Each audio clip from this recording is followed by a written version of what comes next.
Olá, mentes abertas. E aí, vocês acreditam em viagem no tempo? Vocês acham que isso já aconteceu, está acontecendo ou será possível realizar daqui a algum tempo? Nós vamos falar hoje sobre um personagem muito interessante que é o Mike Marcon, um americano que tinha 21 anos em 1995 e é uma sugestão de um inscrito do canal. Esse caso, porém, começa a partir da inspiração que esse Mike Marcon teve pelo Projeto Filadélfia. Nesse filme aqui de 1984 é narrada a história desse experimento que foi muito marcante. Teoricamente, a Marinha Americana conduziu um projeto em 1943 onde um enorme navio da Armada Americana desapareceu por alguns segundos e foi teletransportado no espaço e no tempo. Participaram dessas experiências Nikola Tesla e Albert Einstein. Será possível? E isso inspirou o caso misterioso do Mike Marcon. Vamos conhecer? Vamos lá, mentes abertas. Em 1955, o pesquisador, astrônomo e fotógrafo Morris Jessup lançou o livro The Case for the UFO. Ao lançar esse livro, ele pretendia registrar uma teoria, cerca de 15 anos antes do que fez o Erich von Däniken, sobre a sua visão de que a Terra havia sido visitada no passado remoto por uma raça extraterrestre que havia sido responsável por obras arquitetônicas gigantescas que ele, pessoalmente, acabou conhecendo e visitando quando trabalhava para as Forças Armadas Americanas. Então, ao longo de seu trabalho para as Forças Armadas e após a Segunda Guerra, ele teve acesso, por exemplo, à Amazônia, onde ele veio trabalhar. Ele teve acesso às construções incas, e esse trabalho o levou a desenvolver essa teoria de que civilizações extraterrestres muito antigas haviam estado aqui e construído obras como as pirâmides, sejam as do Egito, sejam as da América Central, porque ele realmente acreditava que deveria haver o domínio de tecnologias como a levitação, por exemplo, para que fosse possível construir essas obras. Isso, como eu disse, cerca de 15 anos antes do lançamento do livro Eram os Deuses Astronautas e da teoria dos antigos astronautas lançada por Erich von Däniken. Morris Jessup, quando lançou esse seu livro em 55, começou também a fazer palestras para divulgar esse seu pensamento, essas suas teorias, e começou, a partir de alguns meses após o livro, ainda em 1955, a receber algumas cartas que ele achava muito estranhas, porque as cartas tinham uma forma um pouco caótica de estarem escritas, com letras maiúsculas e minúsculas e palavras abreviadas, alguns erros de ortografia, mas chamava a atenção do Morris que essas cartas se referiam a muitos dos estudos que ele estava divulgando nas suas palestras e no seu livro, referente aos extraterrestres e às suas teorias de civilizações antigas usarem alta tecnologia, misturada com informações de que o governo americano estaria já realizando algumas pesquisas com isso alguns anos antes, ou seja, na década de 40. O Morris estava muito ocupado com o lançamento de seus livros e das suas palestras sobre esse assunto. Acabou até respondendo uma dessas cartas, que era de uma pessoa que se apresentava como Carlos Allende, e essa pessoa não respondeu, mas ele recebeu algumas cartas desse Carlos Allende ainda depois, em 1956, estendendo o assunto e criando mais informação que deixou o Jessup, o Morris, curioso. Em 1957, o Departamento de Pesquisa Naval acabou chamando o Morris para conversar a respeito desses assuntos dos seus livros e dessas cartas, dessas informações, porque alguém anonimamente também havia enviado o livro do Morris com essas cartas para essa equipe da Marinha, onde, dentro desse escritório de pesquisa naval, alguns oficiais se interessaram pelo material e chamaram o Morris para saber se ele tinha informação de quem poderia estar acrescentando aquelas teorias ao livro e aos levantamentos do Morris. Ele disse que tinha cartas desse Carlos Allende, e no meio de todas as informações que essas cartas traziam sobre de que realmente em nosso passado haviam raças alienígenas que atuavam na Terra e teriam trabalhado através dessas tecnologias e que ainda estariam aqui presentes, principalmente em bases submarinas, surgiu a informação que chamou mais a atenção de todos, do experimento Filadélfia. Foi nessas cartas, nessas informações trocadas entre Carlos Allende e Morris Jessup que surgiu a informação de uma experiência realizada pela Marinha Americana, dentre as várias tentativas de descobrir armas e inovações tecnológicas para pôr fim à guerra, que foi o teste de invisibilidade, aplicando a teoria do campo unificado de Einstein e algumas tecnologias que haviam sido desenvolvidas ainda pelo Nikola Tesla antes de sua morte. Então, o experimento Filadélfia, que foi inclusive apresentado no DVD que eu citei no começo do vídeo, o experimento Filadélfia de 1984, teria sido essa experiência onde um navio, o USS Eldridge, havia desaparecido por alguns segundos ou minutos no porto de Filadélfia e aparecido no porto de Norfolk. Foi aí que essa informação começou a ganhar espaço no conhecimento das pessoas, e é óbvio que hoje isso é considerado lenda urbana ou teoria da conspiração, e é por isso que nós estamos tratando disso aqui no Universo Mente Aberta. Porque se essas informações não tivessem algum fundamento ou não estivessem relacionadas a alguma coisa concreta, não seriam necessárias tantas manobras de ocultação ou de desinformação. Não estamos dizendo que o experimento aconteceu e teve as consequências que Carlos Allende divulga nos materiais trocados com o Morris Jessup, porque lá ele conta que o navio, nesse processo, gerou a morte de algumas pessoas. Quando o navio voltou, o corpo de alguns marinheiros se fundiu ao metal da embarcação. As pessoas grudaram nas paredes. Quando esse navio voltou ao seu porto original, isso ocasionou uma série de problemas. E a maioria dos marinheiros envolvidos nesse experimento foram internados como loucos, outros morreram, e isso foi ecoando ao longo dos anos. Em 1978, o Charles Berlitz, que havia já publicado um livro sobre o Triângulo das Bermudas, publicou este livro sobre o experimento Filadélfia, e ele relata uma série de contatos que pessoas tiveram com marinheiros que alegam ter participado e tomado conhecimento desse experimento. Ele mostra também a ficha de pesquisa no Arquivo Nacional Americano sobre esse projeto, que é conhecido internamente como Projeto Rainbow. E daí surgiu toda uma controvérsia se esse experimento aconteceu, se não aconteceu, se é possível, se não é possível, se aconteceu a invisibilidade, como sempre acontece com esse tipo de assunto. E, inclusive, por falar em coisas que sempre acontecem nesse tipo de relato, o Morris K. Jessup, o autor do livro, que depois foi contatado pelo Carlos Allende e pelo pessoal do Departamento de Pesquisa da Marinha, morreu em 1959, alegadamente por suicídio. Seu corpo foi encontrado dentro do seu carro, numa estrada americana, com um tubo ligado de escapamento no vidro traseiro. As pessoas que o conheciam informaram às autoridades que ele estava passando por um processo de depressão, e após a separação, e porque ele começou a se aprofundar muito nesses assuntos, dessas informações que ele acabou recebendo, e que isso o deixou uma pessoa perturbada com tudo isso e ele teria se suicidado. Bem, este é o relato do experimento Filadélfia. Falamos disso para podermos então tratar do caso do Mike Marcon.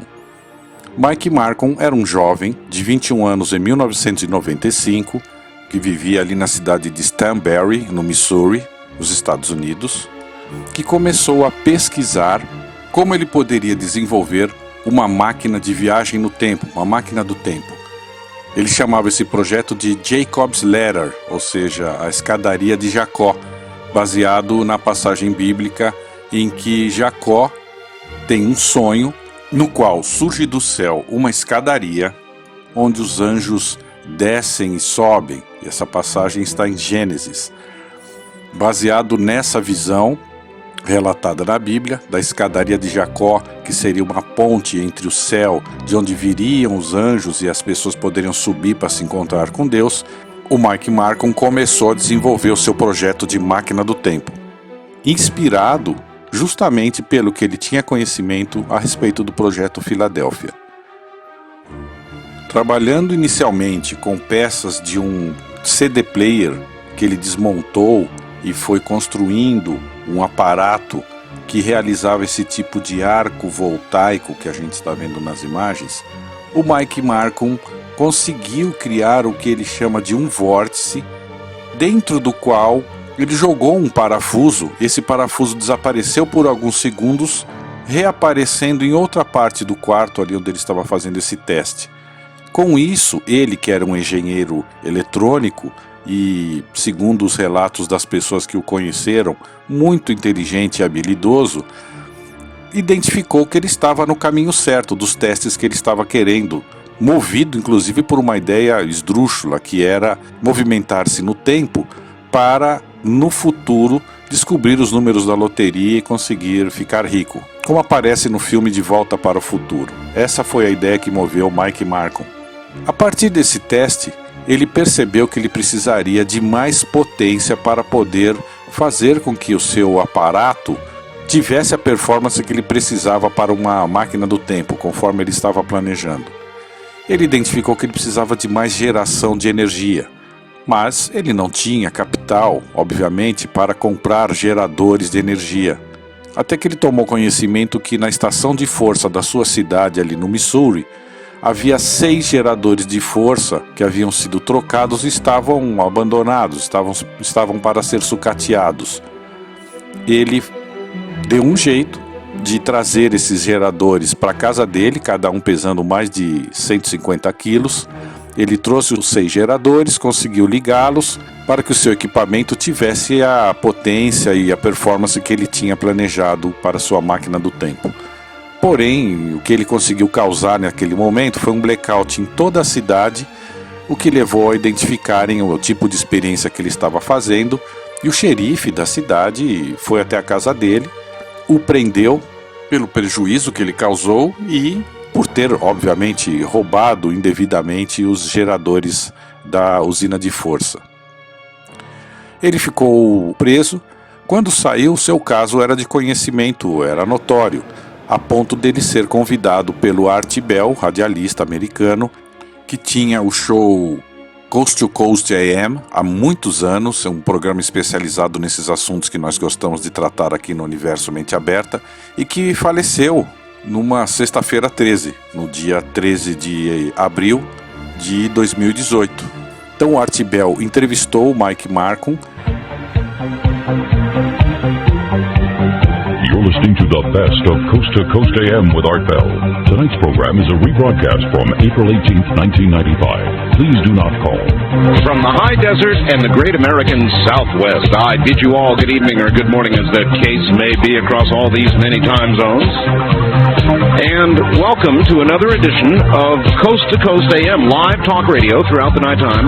I read you a story that was faxed to me by somebody in Columbia, Missouri, and I thought it incredible. The story is entitled Kansas City Man Tries to Build Time Machine on Porch. I set out to find young Mr. Markham, and I found him. Michael, are you there? Yeah. Good. Why did this begin in the first place? What were you trying to do in the first place? Originally I just set out to make a fancy Jacob's ladder, and this was like what it turned out to be. I didn't like. Right. A lot of people don't know what a Jacob's ladder is. Tell them what it is.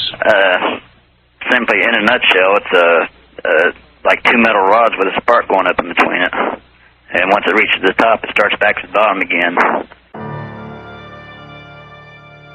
Ele relatou as suas experiências e acabou dando o seu número de telefone para quem estivesse interessado em ajudá-lo. Isso gerou uma corrente de pessoas realmente interessadas em apoiar o projeto do Mike Markham, que forneceram desde equipamentos e peças até dinheiro.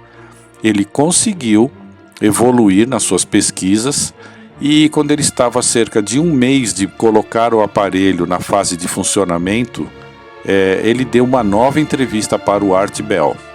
Isso já em julho de 96, onde ele relatou como ele tinha avançado com o seu experimento. And we are going to do an update to a story we did, I don't know, we'll ask, I think it was about a year ago, maybe more, all about a young man near Kansas City, Missouri, little town near Kansas City, I think, who built I don't know what it was exactly, we'll have him tell you, a time machine, maybe, a dimensional portal machine, maybe, a human French fry machine, very possibly. It's an interesting story. His name is Mike Markham. Actually, I've affectionately, mind you, nicknamed him Madman Markham.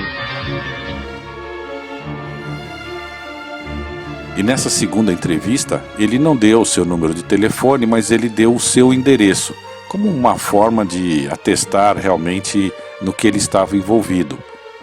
É de se pensar para nós, do Universo Mente Aberta, o risco que isso pode ter significado para ele. O que acontece é que a partir de então, não se ouviu mais falar do Mike Markham. Não se sabe se ele levou adiante a sua experiência, pois ele estava muito próximo de realizá-la, e se ele levou e de repente ele sumiu realmente e foi para o passado ou para o futuro, o que pode ter acontecido com ele. A princípio aqui terminaria a história do Mike Markham, como o jovem que testou uma máquina do tempo caseira, aparentemente conseguiu, mas ele desapareceu, como outros casos que nós pretendemos apresentar aqui no Universo Mente Aberta, de pessoas que chegaram muito perto de determinadas experiências e assuntos e que talvez foram vítimas da sua curiosidade. Porém, algum tempo depois, o próprio Art Bell, o radialista que tinha feito já 2 entrevistas com o Mike Markham e cujo programa de rádio, inclusive, ficou famoso por também receber no dia 11 de setembro de 97 uma estranha ligação de um suposto ex-funcionário da Área 51 que fez uma ligação desesperada para o Art Bell para contar a verdade sobre o que acontecia na Área 51. Durante a ligação, o programa saiu do ar, ou seja, um caso bem interessante, mas vamos contar a respeito em um próximo vídeo. Então, voltando a esse contato que foi feito com o programa do Art Bell por um outro ouvinte que relatava um estranho aparecimento na década de 1930, de uma pessoa em uma praia da Califórnia, desfigurada por ter passado aparentemente por um cano, por algum processo que realmente a desfigurou, e essa pessoa estava inclusive com um aparelho desconhecido na época, então esse caso ficou arquivado como um caso não resolvido nesses anos todos, e esse aparelho que essa pessoa portava parecia com o que hoje nós sabemos ser um aparelho celular do final ali da década de 90. Então, temos aqui alguns elementos que criam uma aura de lenda urbana ou de creepypasta em cima do caso do Mike Markham, principalmente devido a esse relato desse ouvinte para o programa do Art Bell. Como saber se realmente aconteceu, se realmente existe essa ocorrência que estava até então como um caso não resolvido e que pode estar relacionada ao Mike Markham ter voltado até a década de 30 ou antes, ou ter aparecido lá morto.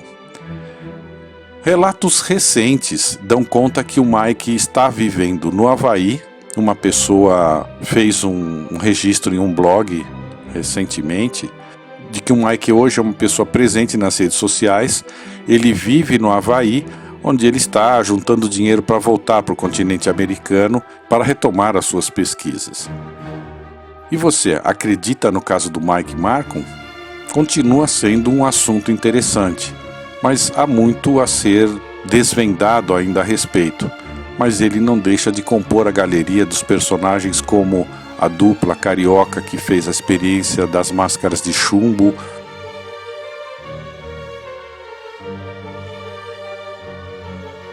ou George Van Tassel, entre outros personagens interessantes desse nosso universo mente aberta, não é?